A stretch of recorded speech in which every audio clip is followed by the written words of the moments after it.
Now, our next guest on this podcast is a lady called Julia. She's an award-winning professional opera singer. I want to hear that voice. It's going to be amazing. A vocalist who has been committed to her craft for 23 years. That's mastery, isn't it? 23 years. And today she confidently shares her teachings and insights to those that feel unheard, defeated, or feel like they've lost their voice. And her mission in life is to assist people in healing, recovering their voices so they can lead a better life. And she helps unlock your full potential in every aspect of your life, which sounds amazing. And she says it's tailored to your schedule, your lifestyle and budget. So there's no excuse not to speak to this lady. So Julia, welcome to the podcast. Looking amazing there, all those feathers behind you and your guitar. And I believe at some point today you might be playing that for us. Yes. How are you? Hi. Thank you so much for making me part of this wonderful podcast. I'm so thrilled, excited, and honored to be a part of it. So thank you. Yes, I prepared a guitar and also a big drum over here, just so we have a variety, and even chikapa, just in case if we're really gonna dive on the musical side. I'm all prepared here. Thank you for I've seen a video of you with that drum. It's huge, isn't it? And I saw you singing to the side of it Yes, on it's YouTube. my favorite drum. I can actually demonstrate it here. Wow, it's Really, huge. I think it's 30 inches or more. Oh It's wow. it doesn't even fit my camera, so it's quite a drum. And when you sing, if you can hear the sound effect or even speak, this is reverberates, doesn't it? mm-hmm. Beautiful. Cielo, cielo, ayahuasca. Flor se tan oloroso, cielo, cielo, ayahuasca. Flor se tan oloroso, altainito troncoecito, shungo shungo yariri. Altainito troncoecito, shungo shungo ya diri. Wow. That's how you know how it sounds. That's I was off like, oh, I'm just gonna listen to this. That was beautiful. Wow. Thank you very much for sharing that with us. That was Thank you for delicious. receiving this. Medicine song definitely get us right away. They get us on the journey right away, whether we use plant medicine or not. But Yeah. medicine songs are so charged. It's the same feeling probably like you when you're entering the church, right? There's so many prayers of the people, so many energies are in there, so many hopes, and yeah, so otherwise it's just a little house, a little structure. Why would you feel so energized and released over there? It's because of the charge. So same medicine songs. So many prayers happen in that. So beautiful. And I was on a call the other day with my shamanic teacher, and he was talking about when we do sing songs and when we talk through rituals, we're bringing in the ancestors and we're bringing all those people that have used that spell or used that song. He said, imagine them surrounding you as you're singing or as you're doing your rituals. He said, just imagine that energy, that power, because you've all done the same thing over and over and over. So he said, you're bringing that charge in. And that's what you're doing with that beautiful song. Where does that song come from?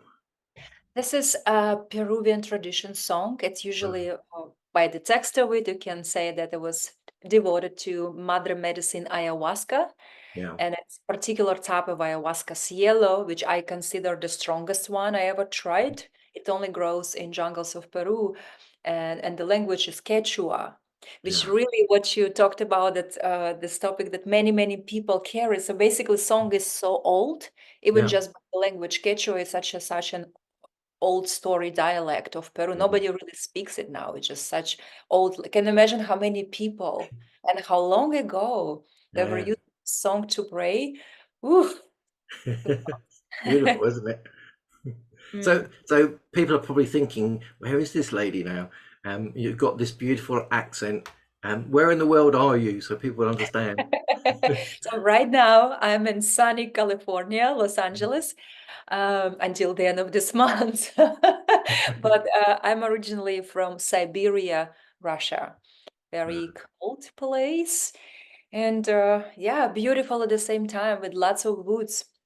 Mm, completely different. So when did you first leave Russia to come to the US of A?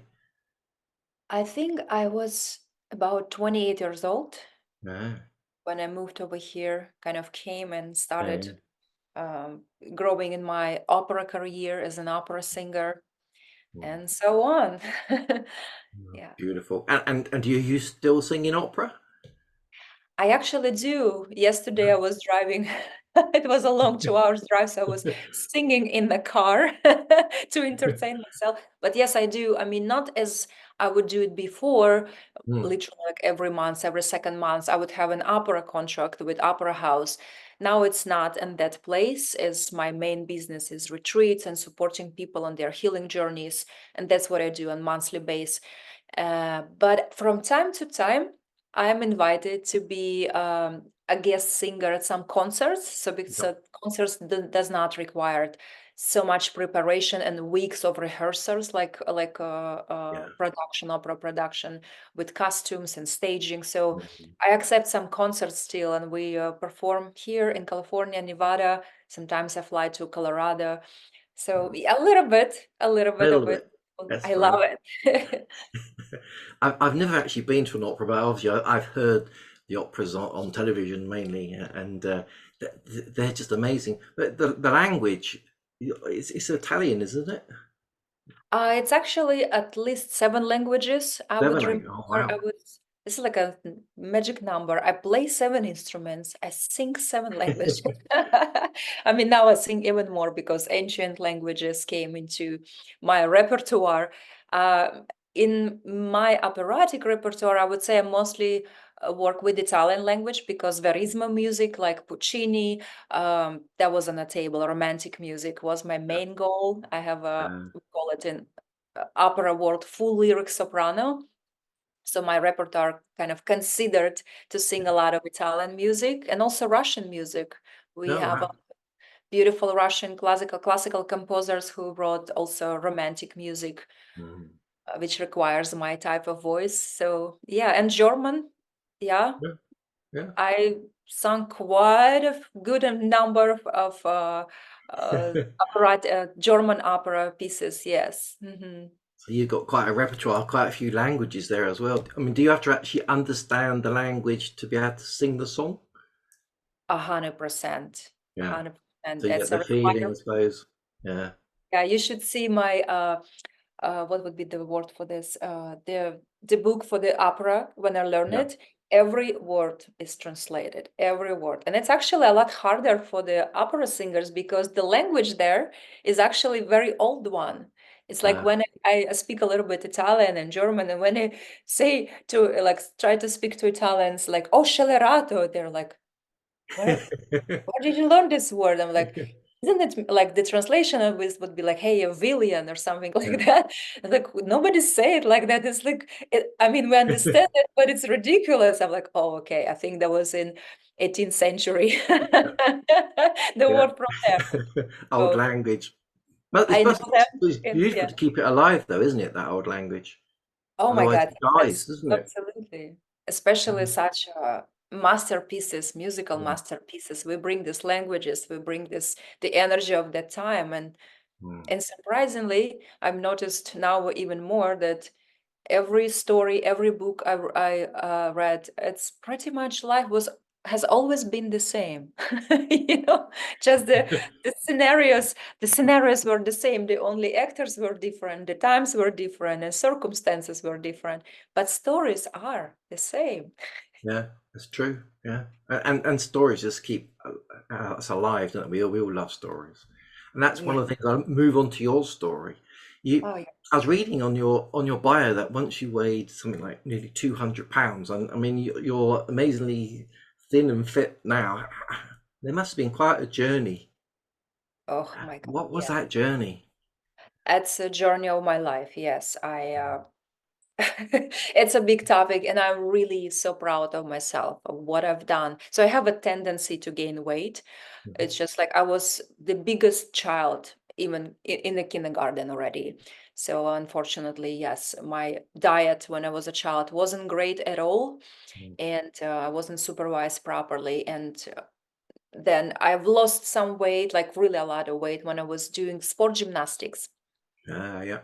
like my 11 years journey. So I become really fit, and my trainer, which is like I believe my first ever mentor, he really contributes so much in my not only physical growth but my spiritual growth. He made me believe that I can. So I was literally a little ball of fat, like that's the reality. And all the girls who were selected for this kind of training in gymnastics, they were really fit and thin, and I felt like really excluded. I felt different. I felt like left behind a little bit, at least in my head. And my trainer really elevated my spirit all the time. Like, you can do that. You can run. And I was barely moving, actually. This is Mm. was real. I was really not made for gymnastics, and I become one of the top gymnasts in our group at that time just because of the work. Yeah. And then at age 16, when I quit gymnastics, it was just time to quit it, and a few broken bones in gymnastics. Professional Ah, gymnastics is not a safe sport. right.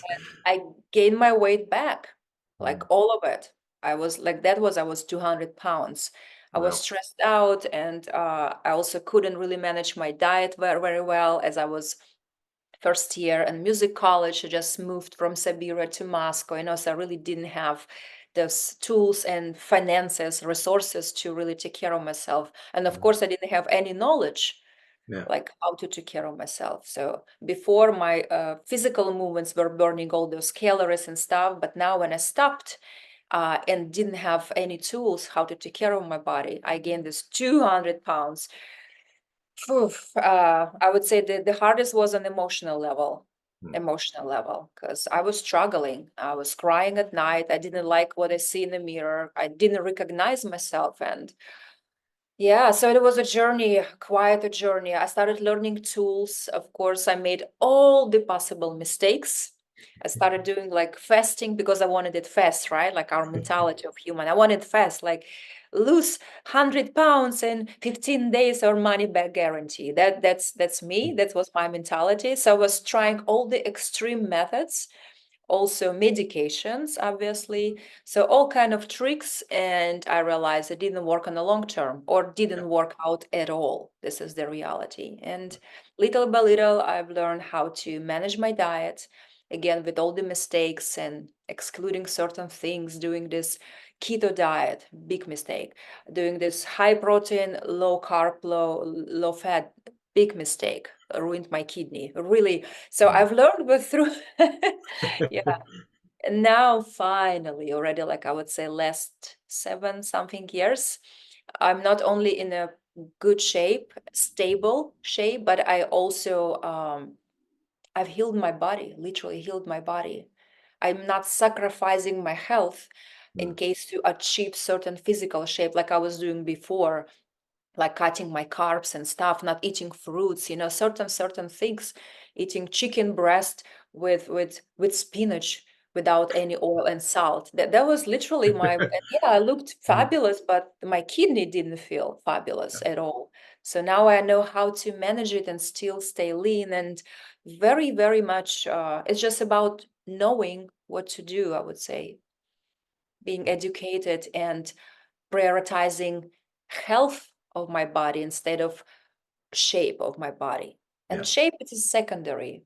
Healthy body is supposed to look nice. It's just meant to be. But health, Yeah. and no longer sacrificing it, and or try experimenting, especially with pills and medications, Mm. side effects. Yeah, it's a Not, journey. not good. So do you have like a workout routine that keeps your body supple? Are you sort of one of these people that's into yoga and dance and things like that?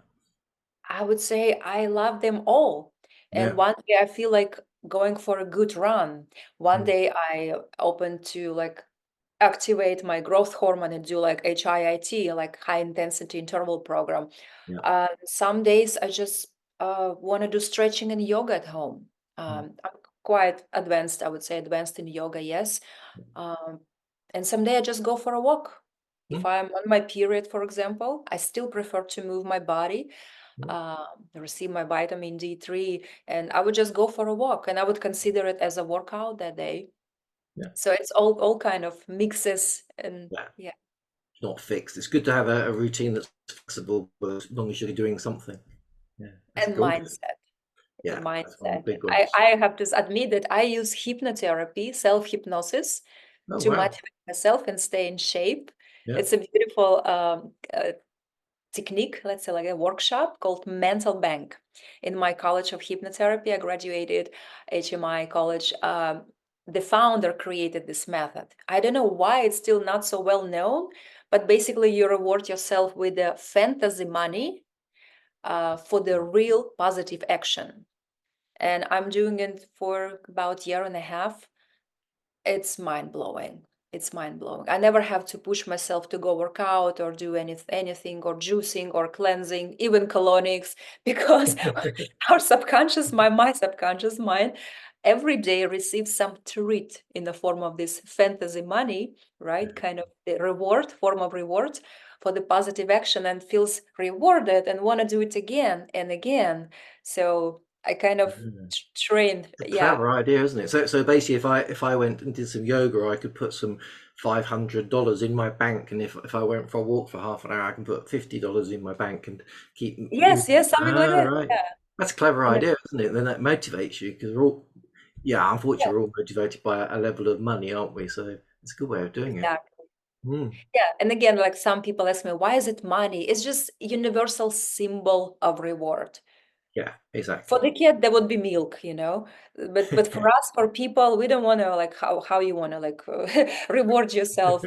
A little gadgets or something, I don't know. Think it's just not the money works, and there are numbers there, so you calculate it at the end of the day. So it sounds so real for our subconscious Yeah. mind. We keep it so busy, so it really believes, right? It's hypnotized by the Yeah, it's a process. clever idea. And then you say to yourself, when I get to 1,000 or 10,000, I'm going to do something special for myself.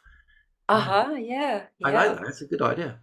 Cool. And Yeah. that's on your website. So yeah, obviously the links to the website will be there, and people can Yes, find I'm that. happy to share. It's number one technique, I always say. If we work on weight loss with the client, it's Mm, a number one technique where mm, just I know the success will be guaranteed just yeah. because of that. Well, we'll use that one. I'm going to use it myself next time. I think yeah, Yeah, 500 for doing yoga. for sure, for sure. Cool. When I was looking at your website, it's a beautiful website, and one of the things you say that there were many years where you couldn't express your truth out loud, and you Hmm. talk about that there was this whole complete throat reactivation, and you mentioned quite a few different things like hypnosis, meditation, breath work, plant medicine, and can Hmm. you explain to us what you mean by that? How you basically cleared your throat chakra?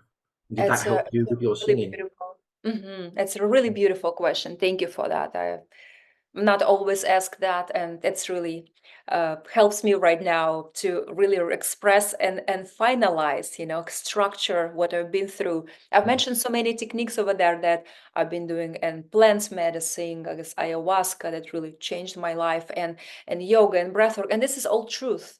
It's not yeah. like a one element really. Maybe one was contributing a little bit more into my growth than another one, but altogether exactly, Yeah. uh, worked and created this environment for me to heal. I would just say it shortly like this: as a professional singer, right? I thought and I was considered to know so much about how to express my voice. And on a stage, especially as an opera singer, we sing without microphones, right? We sing with acoustically, which you have to have very powerful voice, like full control on your breath and your vocal cords and your larynx, because you have to kind of sound loud and beautiful in a room of 2000 or 4000 people. it's Mm, it's a skill really yeah. to be able to control your voice on that level. So, and I think even by choosing becoming opera singer, I already kind of strategy have a strategy how to activate there was a need. So a little bit about my childhood, that I really had an unhealthy situation, and because of that, I've been raped many times, and by the lovers of my mother. So it was quite a situation. And I was holding it. I didn't share it with my mother in the first place because the child doesn't really understand what happened and how to explain. When I was older, I was still holding it because I don't know, I was kind of ashamed or something. And then I realized that I ruined my relationships with mother, which actually exactly what happened. And that's why I was holding it. So on one side, I was singing opera. And on the other side, as a person, I could even say basic things like, hey, I've been raped. I couldn't say that. And I was holding this, still emotional. I was holding this for so long. And only at age 35, I finally decided to talk to my mother. And the fear was holding me back. After I talked to her, and unfortunately, she didn't take it the way. She said that she was a great mother, and I have a imagination or illusions because I drink too much ayahuasca. So definitely narcissistic situation was there involved, and but I'm still so deeply proud of myself that I was able to express it. And since that, when I basically lost relationships with my mother, but I was able to express my truth, the activation started happening. I started finally. So what I mean, total activation, and that's what I also teach at my classes and my mentorships and courses. It's not only learning how to sound well, but sound truth. That's what it is. We speak our truth. And I believe person like myself, for sure, if I hold something back, something holds me back, I'm not able to sound true because I'm just not expressed. I don't allow myself to be heard on this level. If I cannot speak out my truth, I cannot really consider that I have a activated throat center. Singing helps activate it because there is the need. I noticed that actually people who wants to become famous singer, especially famous singer, what does this come from? This need. I had that. I wanted to be a superstar, and that's why I did this whole TV career and was traveling America's Got Talent. And yeah, and why would I need that? Why? What part of me needs that? Because I wanted to express something. I wanted approval from others, and like I didn't receive from the parents and stuff. The childhood trauma clearly represented in pretty much every case. So complete activation happened when I really realized who I am, where are my boundaries, and the people that around me is like required to respect my boundaries. That is a requirement now. And I speak my truth. I speak my truth. I never hold it anymore for like 35 years. I speak my truth, even if my truth will cost me relationships with this person. This is so yeah, that's I hope I answered it really. That's beautiful. It's powerful, and there are so many people that are holding their truth. That it's locked in their hearts, and so many people hold trauma in their body somewhere, and that comes out as a pain or a disease, doesn't it? Yes. Oh my God, it's exactly what it is. Yeah. And we hold it in our liver and kidney for Yeah, sure. It's once. yeah. Yeah. The anger and unexpressed feelings. Mm, Yeah. beautiful. Thank you for You, this question. that's a beautiful answer. And one of the things you also talk about is that you hold so many retreats. I think you said you've held more than 100, which is absolutely amazing. Are there some retreats coming up now that you want to share? And is there one that's like special to you that you'd love people to come on and join you? Oh, yes, I host retreats every month, and springtime and summertime, even 2 or 3 times a month. So it's a lot of, and I'm talking only about group retreats right now that are official on my websites. But I also hold private retreats from just one-on-one, or people requested for their groups that they select. So I think I'm getting closer to 200 retreats right now that I've hosted. Wow. About special, as the next one will be on March 15th through 17th. It's already sold out. I don't have a spots over there. And next one that's available will be April 5th through 7th. And then it's actually a lot of dates. Yeah, you can check it on my website. There's a special one. I mean, they are so special, all special to me. And sometimes I even change the name of the retreat, and the retreat suddenly start having a little bit different vibe. Yeah. And of course, I constantly upgrade the program of the retreat. It's never the same. People who came to the same retreat, one of it's like finding inner peace retreat, when we practice yoga, meditation, hiking, rituals. It's a literally wellness retreat. Like, we also jump into ice bath. We use hypnotherapy. I teach self-hypnosis, so people come home equipped. We do nail board standing. So it's all kind of challenges and relaxation in the same weekend. And I always upgrade it by bringing new teachers. So sometimes we do very advanced ecstatic dance, some somatic healing. So I always upgrade it. And now some tantric practices, as I started teaching Tantra. So a little bit here and there to give people a little taste where else they can go and try to learn about themselves. So, I mean, they're all so special to me. And focusing now on this wellness retreats, finding inner peace, and tantric retreats, which attracts so many couples. And I'm really working so hard to get myself to that place when I will be in beautiful relationships as well. So, and of course, for the story I shared earlier about rapes, it's so helpful for me to really heal my sexual energy, to be at peace with that. So to not to have fear anymore Yeah. towards men and in general trusting people. So Tantra for me is a pretty special, pretty special. So I think lots of people have heard of Tantra, and they have an idea in their head. Do you want to expand slightly for us what Tantra is?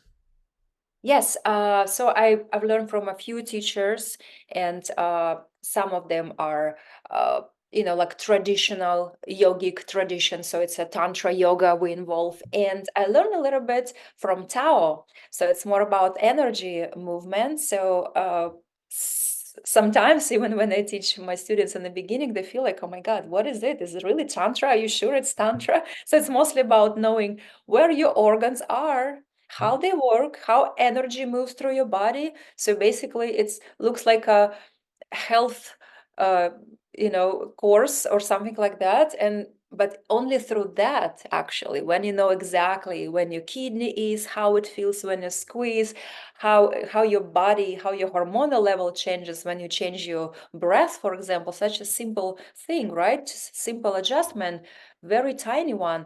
And just by knowing this, people can start feeling more in their body. They pay attention, and their consciousness is on a different level. And there is also a big part of Tantra is slowing down.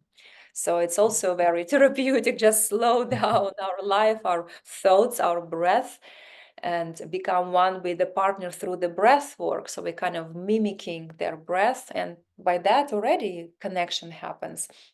So it's very deep. And like Osho said, Tantra is not about sex, guys. Tantra is about super consciousness, super awareness of your body, of your thoughts, of who you are, right? It's not about sex. Sex is just where we meet. Sex is just something we, let's say, like we don't really have beautiful sex experiences or become numb for some reason. And this bothers me. That's why I want to learn about this, and I want to go to tantric course or tantric retreat. But the truth is that something on the level of consciousness or subconscious is not okay, right? So awareness is not there. Probably during lovemaking, person is not really in their body, like 100% not in their body, and in their head without even knowing this, until they start practicing certain exercises like, oh, now I see that I'm challenged by placing my attention in my body, in my feelings, and now I know that I'm basically separating. That's why pleasure or orgasm or relaxation is not even possible for me. So this kind of work. Beautiful. It's gorgeous. Thank you for that. And your guitar is behind you. Did you want to share a song with us? Yes. Oh, that'd be amazing. So happy to do that. Yes. Okay. I'm making more room. Are we feeling for another medicine song or maybe just English song? I mean, hey, all kind. I'm accepting requests. Yeah, let's go for an English song. Let's see what comes Okay. through. That'd be beautiful, yes. This is something that everyone can learn right away. And I really like to play it in my ceremonies and retreats. So it's like request and response. So welcome to join if you listen to it.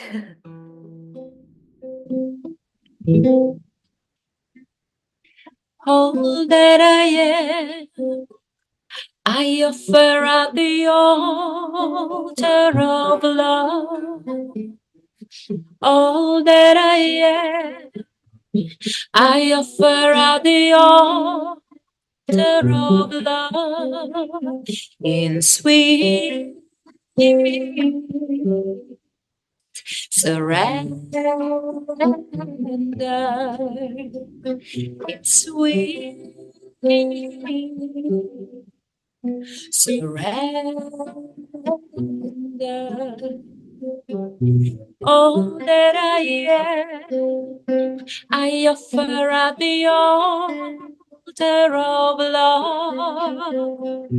All that I am, I offer at the altar of love. It's sweet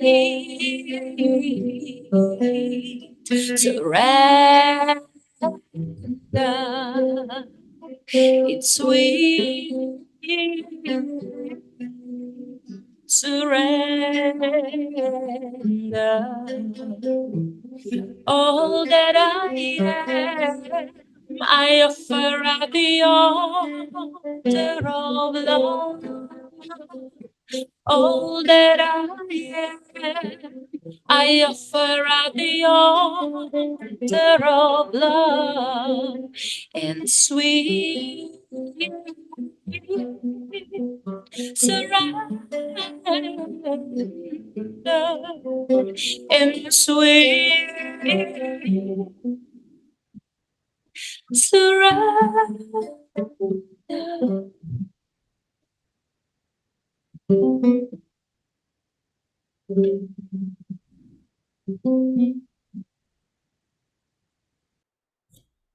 There we go. Wow. I could listen to Medicine that all songs are day, all day. I was like, I've gone somewhere calm and peaceful. It's beautiful. Thank you for yeah, sharing it's that. really easy to follow, right?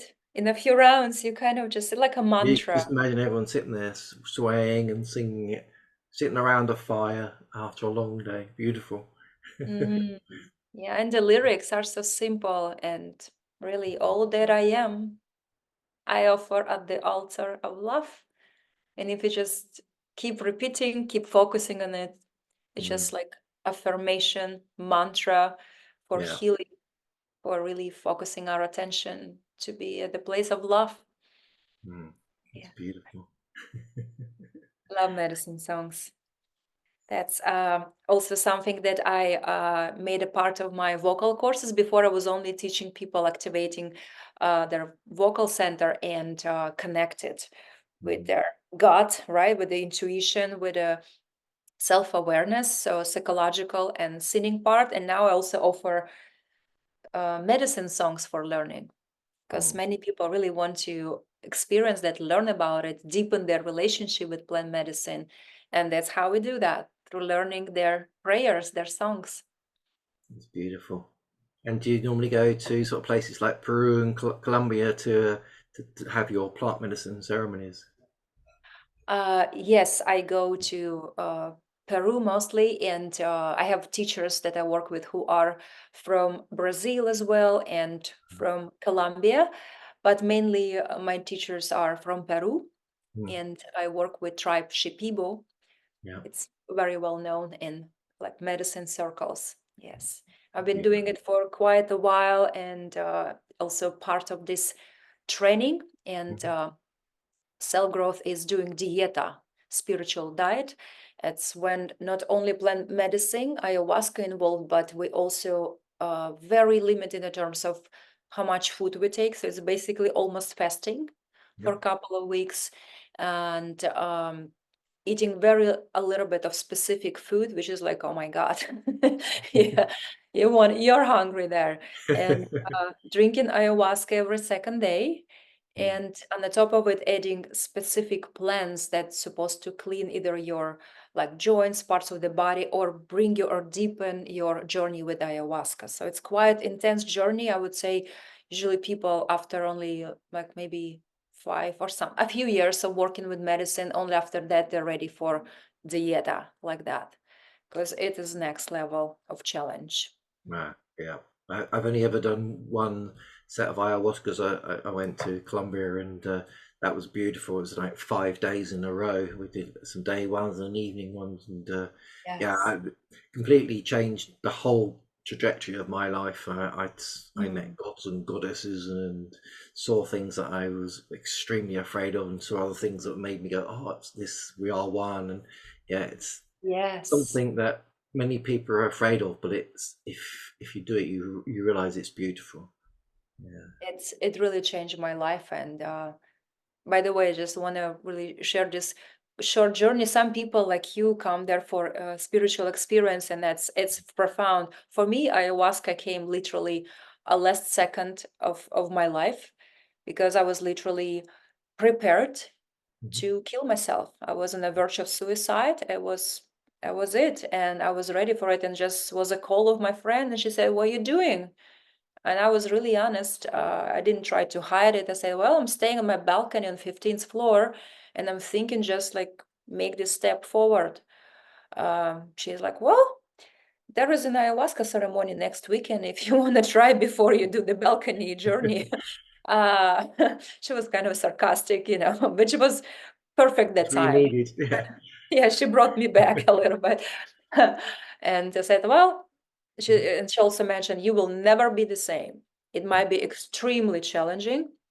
And I said, like, well, if I'm ready to give up on this life, like, what would I lose? Like, I'm Yeah. in.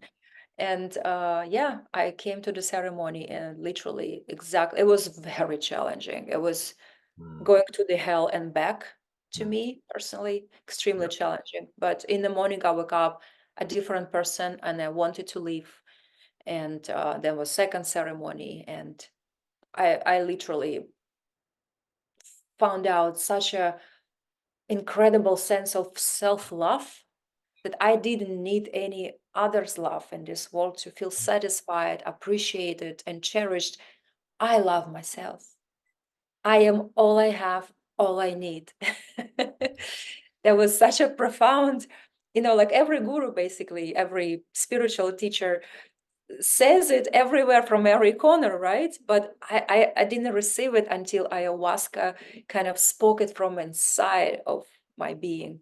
I truly realized, yes, I am love, I am loved, and I love everyone and everything with boundaries. Yeah. Yes. That's beautiful. Yeah, and it's so true. We hear all the gurus telling us things and we read all these books, but it's external to us until we actually feel it inside ourselves. And that's what I found with the plant medicine. You can actually feel it moving through you. You can feel it going through my colon and through my kidneys, and then I felt it in my lungs. I'm like, what is this? I've been taken over by something. And then you see stuff, and it's very hard to explain, isn't it? And but it's profound. It's true. It's Yeah. something else. I'm so grateful. I keep saying that ayahuasca has changed my life. It divided my life to before and after. Mm. Literally before and after. I've never been the same since my friend was right. I've never been the same since I tried that. And I've had my battles, my wrestling moments with medicine. I was drinking it a lot in the beginning. Then I started feeling like, no, I don't want to drink it at all. Mm. When one thing, layers of Yeah. problems start kind of showing up on the surface, and the mother situation, I was like, okay, I wish I would never drink and this would never come out. Now I have to deal with this whole problems by being adult, literally, like mentally adult person, and really take responsibility. Even I have to cut people like my mother, gosh. And Mm. so it was a battles with ayahuasca at some point, but then I was learning more and more. I noticed when I stopped drinking it, my life is kind of slipping into these old patterns. When Mm. I drink it, I feel strong, I feel myself, I love the way I supposed to love my reality, yet the boundaries and changes has to come my way, and I afraid to take steps towards it. So it's kind of drinking ayahuasca, it's making my life better, but it's harder. Mm. It is Yeah. harder. Making you Not drinking face ayahuasca. challenges, isn't it? Yeah. You Yes, can't not hide. it's easier on Can't. some way in terms of like you don't have to be adult anymore, you don't have to take responsibilities for making those decisions, but you're pretty much so depressed, unhappy, and don't want to leave. Yeah. So yeah, that's the only way. If you want to live happy, the instant inner work required. So Well, I'm once glad your friend took you away from the balcony and got you to go on the. Yeah, that's a yes, beautiful story. I'm so It glad. sounds like you're a very busy woman. That do you have any spare time, and what do you do in your spare time, or do you just do is everything your spare time?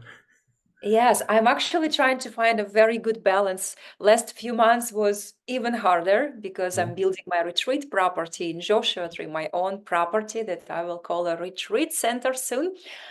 So it's even less free time in my hands. But when I love doing it, I love singing, which people may say like, but that's what you teach for a living, and that's what you do at ceremonies.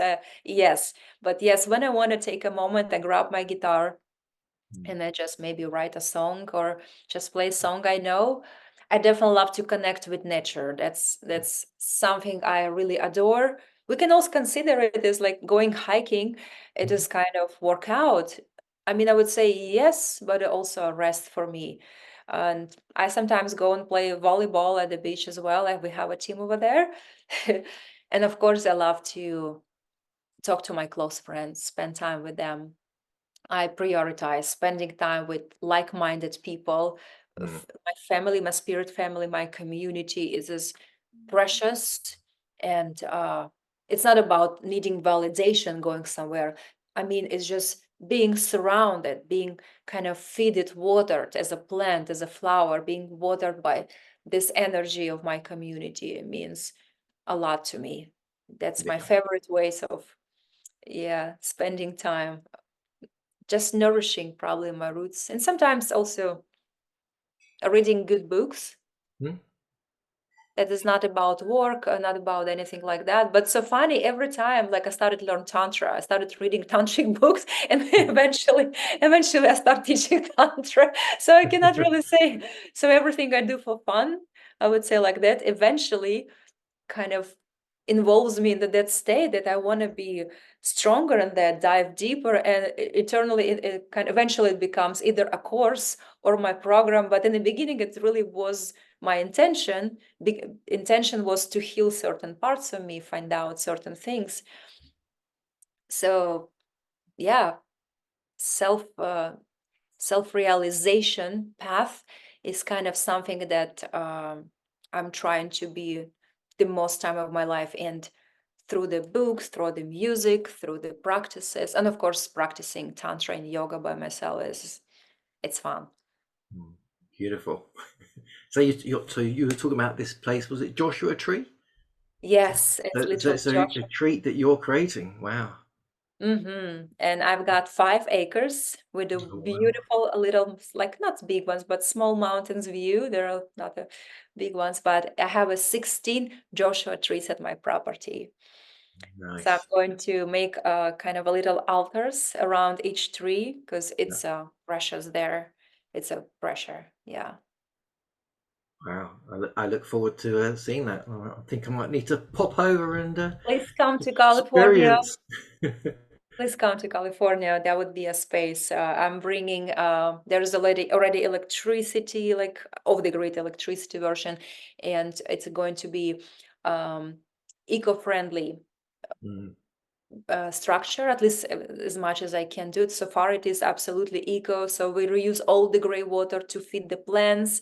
Yeah. and the property. Yeah, so it'll be very beautiful, safe, self-sustainable with compost situation, so I can feed the plants and make it easier for them. The soil there is not so rich, so I want to be helpful for my land. I'm gonna be a good steward. Sounds amazing. Wow. So, one last question for you. Yes. And you've obviously had an amazing life. You've been here for, what is it, nearly 4 decades or a bit more. I won't give you an age away. But what's one life lesson you'd like to share with the audience? Life lesson. There are so many every day I learn. I would just say probably that's what be very useful for a specific segment of people, especially for those who were raised by parents narcissists or in relationships with narcissists, being married narcissists, for those kind of people. Life lesson would be to really question, especially when we talk about everyone around us, but especially people we trust the most and we call them family or loved ones. Really question, is the intention of this person to support me on my mission on getting healthier, more happy, etc., etc. So this intention of this person really contributes in my well-being on all the levels, in all the dimensions, or not? Because this is a life lesson I've learned, and as a victim, I don't like this word, but kind of victim of a narcissist, um, we keep attracting those people in our life. And unfortunately, because if our parents were narcissists, we do not even question, we kind of name it. Like, I feel something intuitively, but also I don't want to question it. Like, no, whenever my parents said this is right, that's it. Everything I think is just like weird question, and stop thinking. That's it. Just trust your parents, right? The same we do with our partners, our friends in our adult life. And I've learned over and over again, over and over again, the same lesson is when I completely trust someone and their intentions are good towards me, I pay very high price. It is so painful. And it's not a problem about this person who did this to me. They gave us signs of something that we have to question. So really questioning ourselves, this question, is this person really have intention to contribute in my well-being on all the levels? Or I doubt. And if I doubt, just maybe go there and find out what's not aligned with our goals. If we are, you know, going same path, same way, or maybe not. Maybe there are selfish reasons, maybe there's manipulative reasons behind that. So quite interesting, maybe something you did not expect to hear that. Maybe some people would say, hey, believe in yourself, never give up. And I'm like, question if the people around you can be trusted, basically. And Yeah. by that, um, Yeah. yeah, you will create probably the most amazing and healthy environment. Mm. An environment will create our future, Yeah. the bright future, beautiful future. So that would be my life lesson that I learned in 42 years. That is my life lesson. Questioning, questioning myself, questioning my intentions, questioning other people's intentions. Yeah. Yeah, that makes total sense. And as you say, then you can surround yourself with people that have unconditional love for you, people that are celebrating what you do and Yes. assisting you and not dragging you back. I always see that picture of the butterfly trying to fly away, but it's connected by a piece of string to a huge big rock. And I think there's many of us of that. We've got our wings, we're trying to fly away, but we've got family, the past holding us back, and we just need to cut the cord so we can fly away and be our true selves. Yeah. So true, so true. Or I could even rephrase this kind of my answer rephrase into really, really check on the environment. Mm. Every time when you have something, choose the best you can choose. Yeah. Really the best. for yourself, the best friends, the most amazing caring people, the best apartment you can afford, the best food, the best healthy food for yourself, Yeah. the best discipline you show up for yourself. And environment is definitely, it's quality people, not like, oh, you know what, I just moved to the city, I didn't meet anyone better, so I hang out with these people in a whiskey Yeah. bar, no judgment obviously, but just, you know what I mean, when people kind of find excuses for why would I hang out with these people. No, you don't need excuses. Actually, just really wait for the right environment to come, attract it, become it, and magnetize this environment with your own energy, with your own self-work. So environment, yes, on all the levels, changes us. And um, yeah, community, environment, community. Beautiful. I can see that Joshua Tree is going to be amazing. Yeah, I think it's definitely. I need to write that in my list of. I will go to Joshua Tree. I'm gonna write that My down. environment in Joshua Tree and 5 acres by myself would be my snakes, birds, and Joshua trees. That's my environment there. So basically, my environment is solitude there. Mm, That's my environment, and nature. Beautiful teacher. yeah, definitely. Beautiful teacher. Beautiful. Well, Julia, it's been absolutely amazing speaking with you, and I'm sure the community is going to send you lots of love, as I do now. So, thank you for your time, and best of luck with Joshua Tree. And I hope that all comes together. And, you share, carry on sharing your heart with the world. It's beautiful to have met you. Thank you very Thank you much. so much for your kind words. I'm really grateful for what you do for the community as well, for your teaching, mystical teachings, and for shamanic trainings you provide. I'm really grateful what you do, and for bringing other people like myself and introducing uh, all of us to new modalities, to new stories, and new workshops, new retreats, new possibilities for self-growth and self-development. Thank you, really, really, really thank you for that. Thank you.